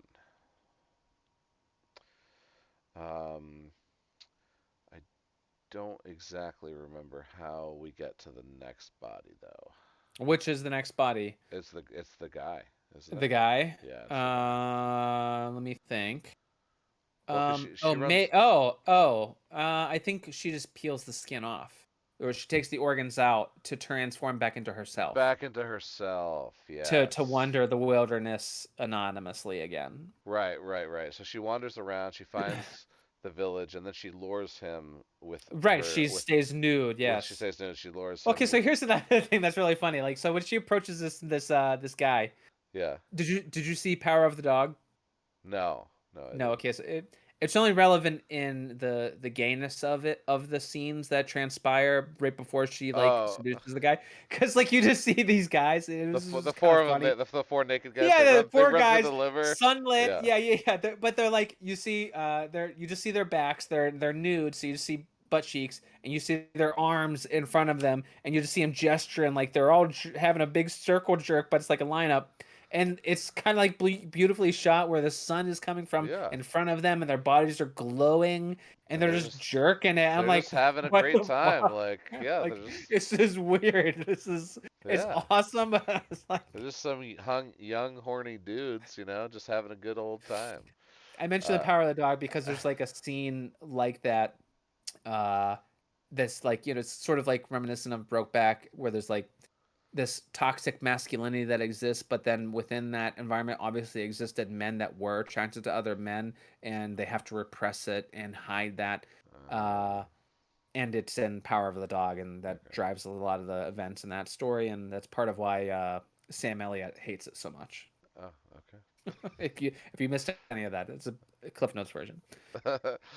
All right. So she lures him to the river bank, where she lets him like get started, but she doesn't really like this, so she just kills him. Yeah, it's just like she's trying it out, but Yeah, she's not into it. she's Yeah. not into it. So she takes this his body, and now he was already like the dumbest guy on the plantation, according to the other people, right? And he was always also a horn dog. He would say he was always chase and tail, according to the other people in the village. Yeah. And I think it turns out to be the same village, right? Like just like down the road, it's all I like don't the think it's very same. far. It's all It's the all same yeah. people over and over because you definitely see some of the hands from the other place in this area. But anyway, um, so you know she so she starts doing learning the chores of a man, and all the voiceover now is from this perspective of getting to live life as a man, which is very different from living life as a woman. Um, and after a bit of like working and eating and playing like montage, she gets grabbed, or he gets grabbed by one of the female hands and gets ridden in this barn. And Hmm. she really liked this one. Yeah, I was like, oh, how the tables have turned. So Yeah, she now did. you kind of Yeah, like now it. she's kind of into it. She definitely didn't kill this chick. And so, but I mean, I feel like there's like subtle commentary, or you can interpret that in a certain way where it's like, okay, so like the sexual gratification of a man is easier to obtain uh, or simple, you know? right, sure, sure, And like where she didn't know how to appreciate or accept or be fulfilled through sex acts in any other way, sure. or obviously no one was having that with her in any meaningful way.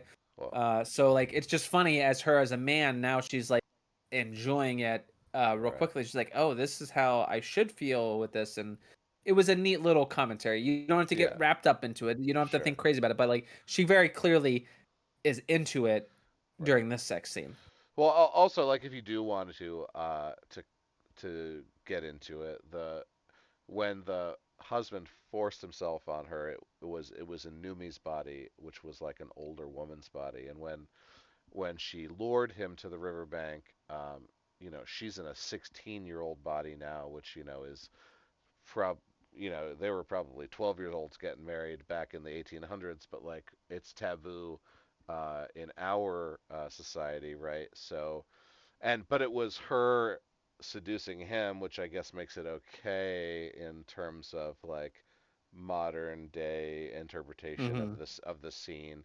And Right. I It's mean, it. she didn't like it anyway, and she killed the guy and turned into him. But like it's definitely three different perspectives, right? Yeah, of Sh sex and how you yeah, perceive she it and would, your yeah, body would yeah, receive it. Yeah. right. Um, which is neat. Like they did a lot of great things in this movie. Yeah. So she's the guy. How much longer is she the guy? She's not the guy much It's longer. just more stuff happens. He starts to develop like more rapport or comfort within the village in that role Yeah. uh, that she's living, and She's getting good at like being just like a human and like doing things. Oh, I guess one big thing we're missing is every once in a while Maria pops in to her new life to have some commentary. Like even as Numi and then again as this dude, Maria comes in and says, "They're all going to turn on you. It's not yeah, going to work out the way you think it yeah, is. They'll love you one second, they'll burn you at the stake the next." yeah. She just pops in like, Yep. "Hey, a bad fucking idea. Don't get attached. Yep. You're gonna get hurt. You're gonna hurt others." Very like fairy godmother kind of Right. vibes Yeah. from the old maid character at this point. Right. There's even a brief period of time whenever she was the dude where they were like, because he was acting so insane, they're like, because he was playing with the dolls and being all He, stupid with the dolls, yeah. they're like, they did like a seance type ritual to like rid the spirits of his Right. body. Well, and It was very, they even said they hypothesized that he laid with the she the wolf the or wolf the eateress. wolf Eatress, yeah, Yes. Yeah. which is their term for the witch. For the witch mama, yeah. Yeah. So what happens then is he's sort of just gallivanting across the landscape, and a child is running back, and it's like, she fell, there's blood. What? So there's a boy who gets in trouble for not splitting wood, and he in his body he splits the wood for him.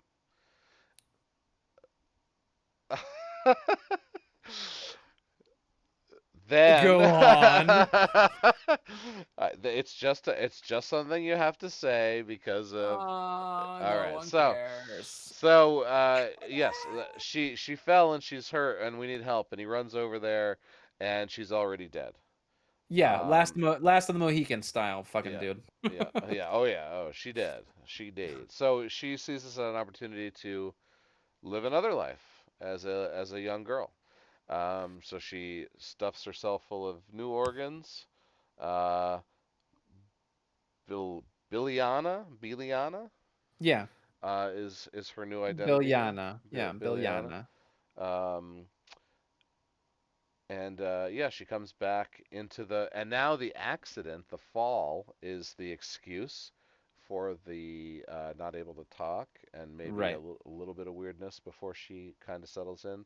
But although she's been acting or learning, I should say, for a while now, so she's pretty good in the Bilyana body. Like she knows what's up, and this is like her ecstasy, where we get a montage of her playing with other girls and like actually getting to have a childhood which she didn't have because she was Yeah. in that cave. And Yeah, her mother robbed her of that, thinking she was protecting her from the well, witch. really what she was doing was trying to save herself, or save Hmm. herself in a way of I can't lose my daughter, which was Right. very very selfish. Um, so she literally lives this life. She grows up as Billiana, and she falls in love with the boy who she helped chop wood as a man in the other life, in the other body, with him all grown up, and they get married, and they get pregnant, and well, you I'm so know, glad that you're rushing this part because there's so much going on. There's really you don't have to get into the weeds with that relationship a ton. But yeah, you're right. right. They get married and everything, and so Well, she's actually, there's one thing I did glaze over that we should go back to before we continue, and that's the Maria story, Maria's story.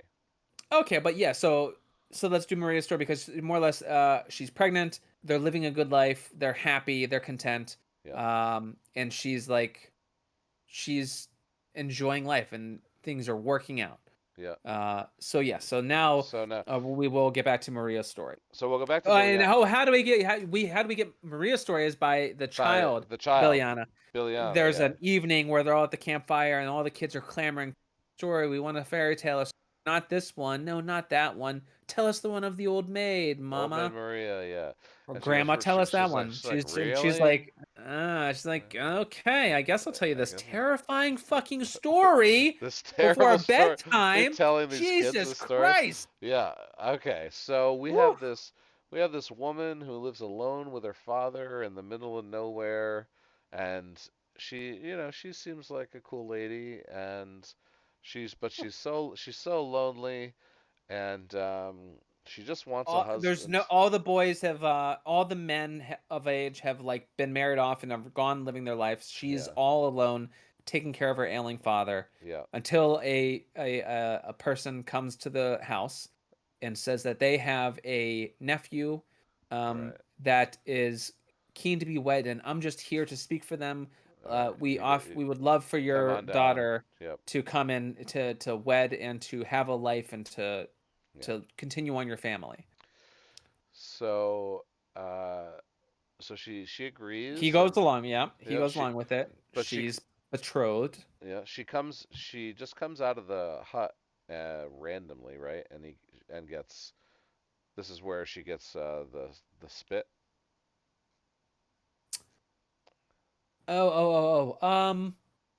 Yeah, yeah, yeah. I Yeah, think you're right. She's just like walking her she's grounds, either right before this guy shows up or right yeah, after. Yeah. yeah, she's like Uh, walking the grounds, and you see an old naked woman sucking the blood out of some dead animal. Comes up covered in blood, walks up to her, scratches her chest, spits blood on it, and just keeps walking. Doesn't say a yeah, word. yeah. Just That's there, it. there you go. And she's just like, what the fuck? Yeah, Like, and that was because it. Yeah. you only get one. You only get one. One witching spit. One Correct. witching spit. So, um, So yeah, Maria has that now, Yeah. and she doesn't know anything about what that all means. Like she Right. doesn't. Yeah. So She doesn't get it. So she goes the she to the gets married. place. Yeah, she goes Yeah. to get to the husband's To meet the husband. town or village, and he's on his deathbed. He's on his deathbed. He's dying. He's sweating. The disgusting fever. I'm gonna guess tuberculosis. Some awful fucking Yeah. disease, That's my and that's my guess based on the time period. everyone, there are several adults in the room that are like, you can't let this guy die with being a half man. A He half needs to man seed a seed woman in order to move on to peacefully heaven. in afterlife. Yeah. So they hold her down, and then they also move him, and they move him in all the motions, and hold her down and forcibly rape her with his body. Yeah, Yeah, it it's yeah, was crazy. One of the yeah, crazier things I've seen. yeah. I mean, this movie did not shy away from like the depravity of the stark horror that would have occurred in this culture In the time period. Yeah, historically. absolutely. Yeah, Yeah, it's like what you would envision, like Mongol empires where raping and pillaging yeah. just in your face, overt fucking awfulness. But Uh, not like six people holding one person down and and actually doing like yeah. thrusting the other person. So anyway, that cuts to him being buried, Hmm. which cuts to her flu symptoms, sick, dying, deathbed, Yeah. and who knows if she even got pregnant. Right. And so then I think what happens is she finds the urge to satiate her hunger. Isn't that correct? What Right. transpires with them taking her where they take her? She goes and feeds off like a livestock Yep. and Get some quenches her power. thirst for blood, Yeah. gets power. She's covered in blood to heal or whatever, if you think of the lore of what this might be doing, sort of like vampiric, but also in uh and they come across her and they're like, well, this is not good. You just Yeah. drank the blood of this animal. You're a witch. Let's burn her at the stake. Right. So they burn her at the stake. Yeah, they And set up a crucifix, but yeah, she's on a ladder, and yeah, they descend the ladder over a giant yeah. Pyre, yeah. pyre. And this scene ends, and the story ends with the villagers running away and out of town from this woman in flames, just walking after them.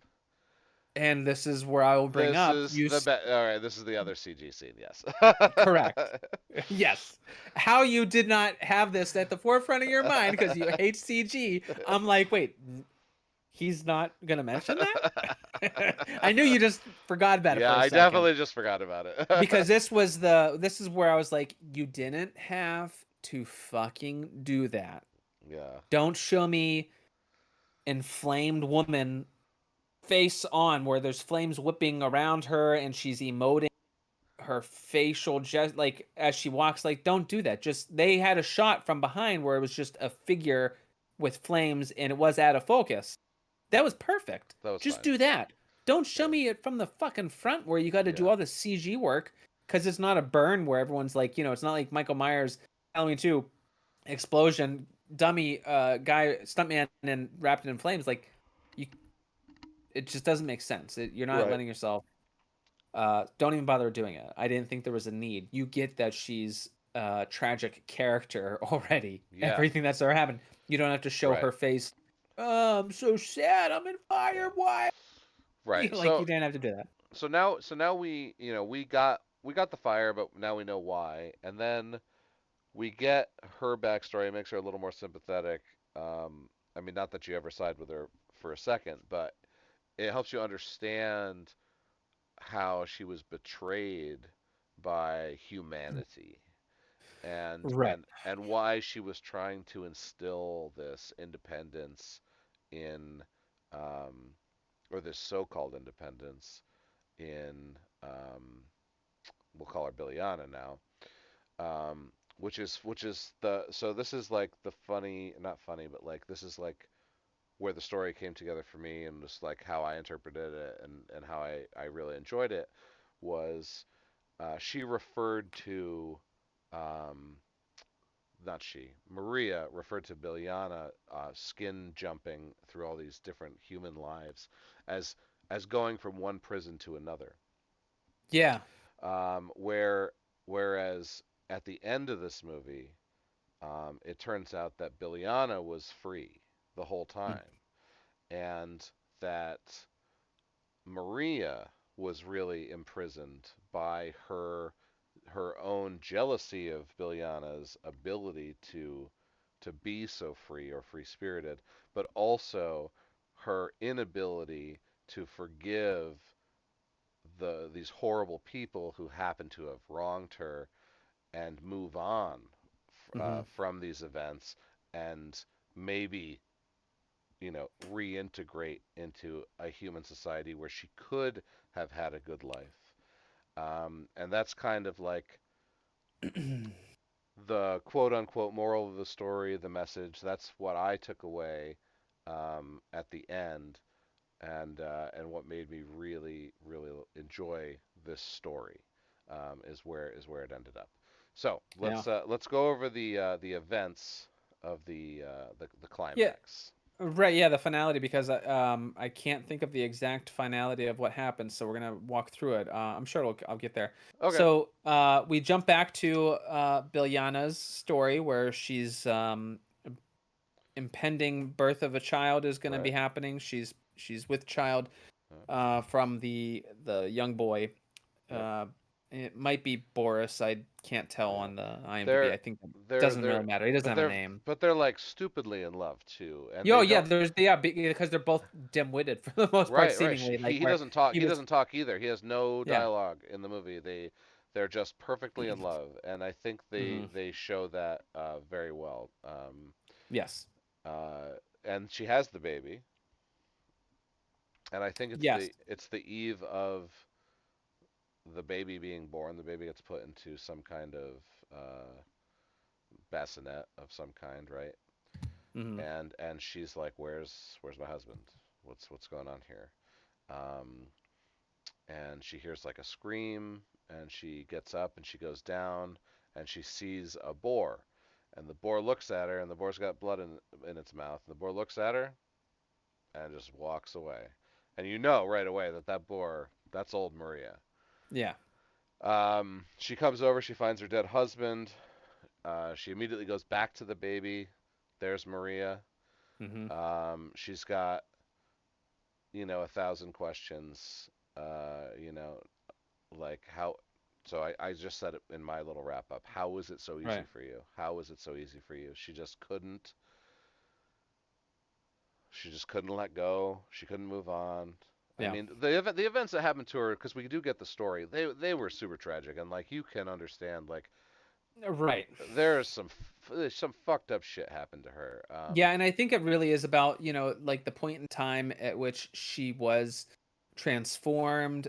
She was already kind of experienced life in this way, and this awful thing that she didn't understand happened to her, and she didn't have anyone guide her through what that meant. Like the witch that gave the witching spit to her did not impart any heads up as to what the fuck that meant for her. Right, Um, right, and she would just have to live through whatever agony was going to befall her, because there is no it seems like, you know there's no escape, right? You're right, destined to a life of to an immortality, and Highlander-esque, where you're just going to be you could be miserable right, forever, right, because you have to live all these lifetimes.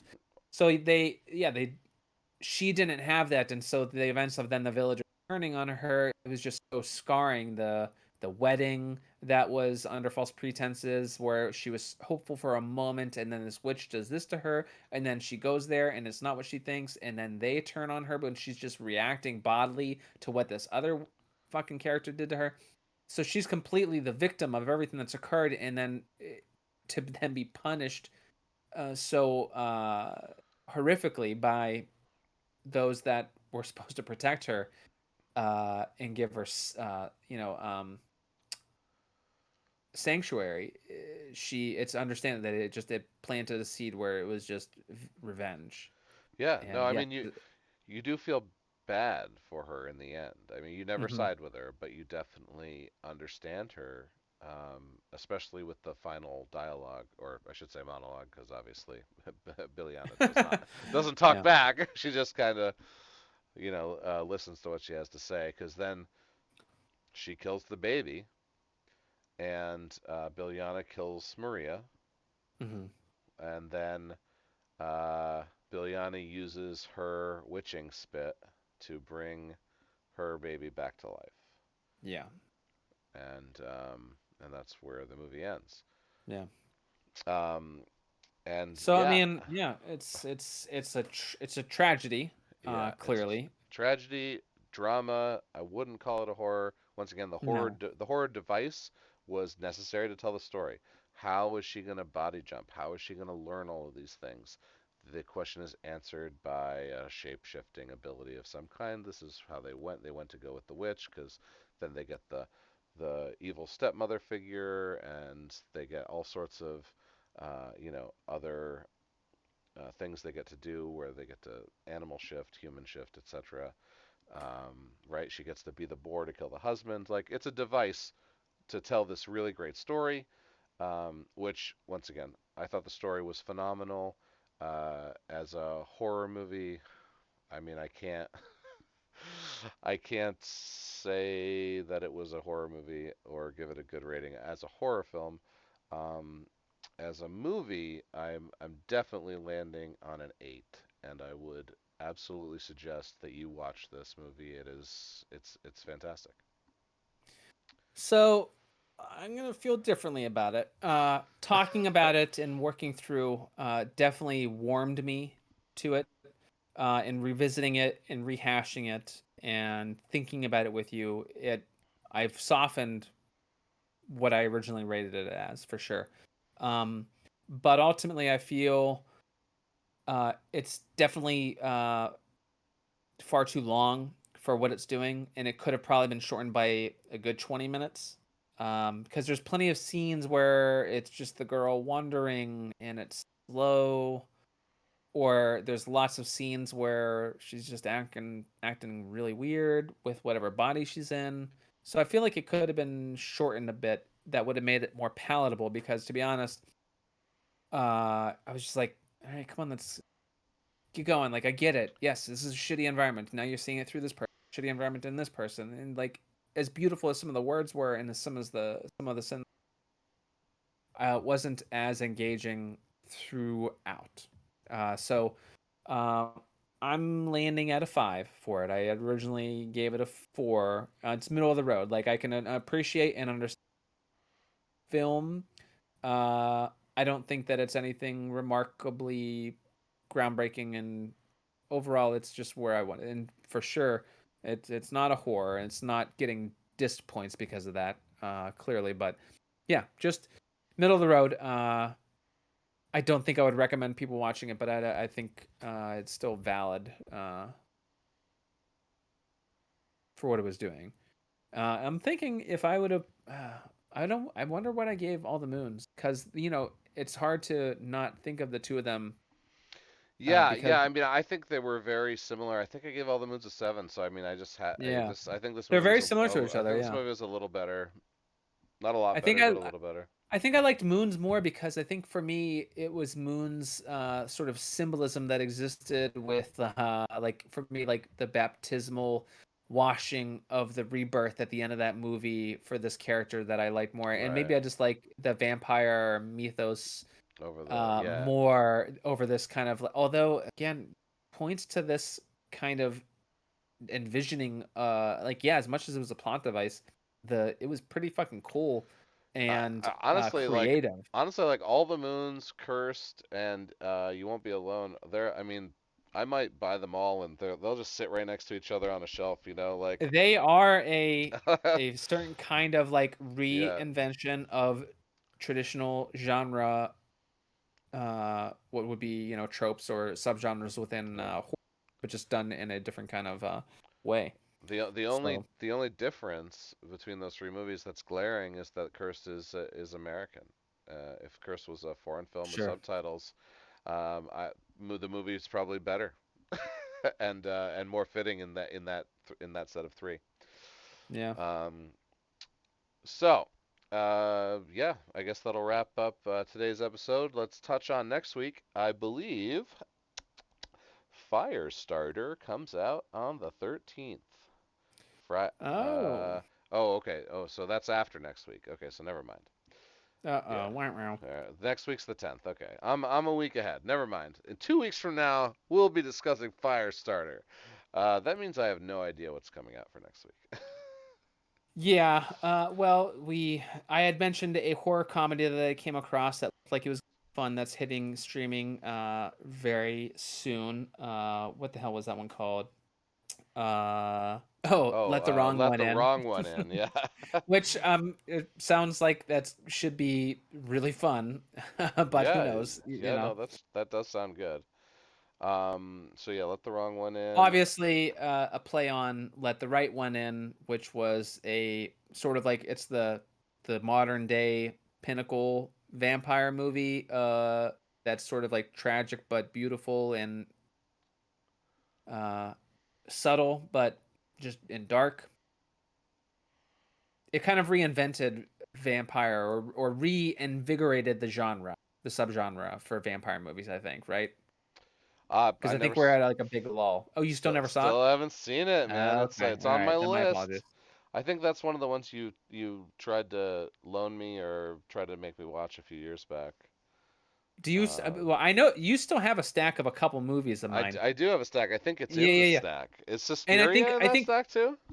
it might be, and I think They Live is in that stack. And I've been wanting to watch They Live with Sarah. Oh, I love They Live. What a great movie. Yeah, that's beautiful. John Um, Carpenter. Hey, John Carpenter also I think did some of the soundtrack in Firestarter. oh, okay. He did the soundtrack for something we just watched. I saw his name in it. It might have been. Yeah, yeah, yeah. It might, Wasn't porno. It was something recent. What did we do was it recently? X That or uh Studio Six Six he Six maybe? Studio 666. It, He was in it in part. yeah, the not heavy metal music he did. Right. So All right. So once again, don't forget to like, comment, and subscribe.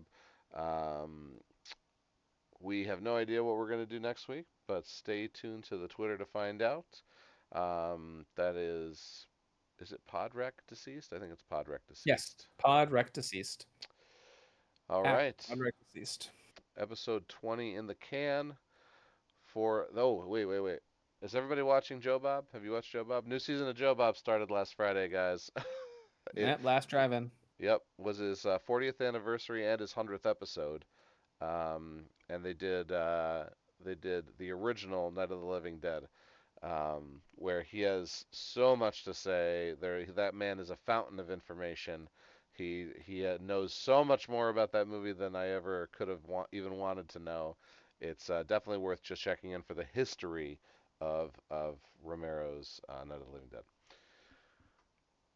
For the podcast for the recently deceased, I'm Nate Roberts, And I'm Rodney Godek.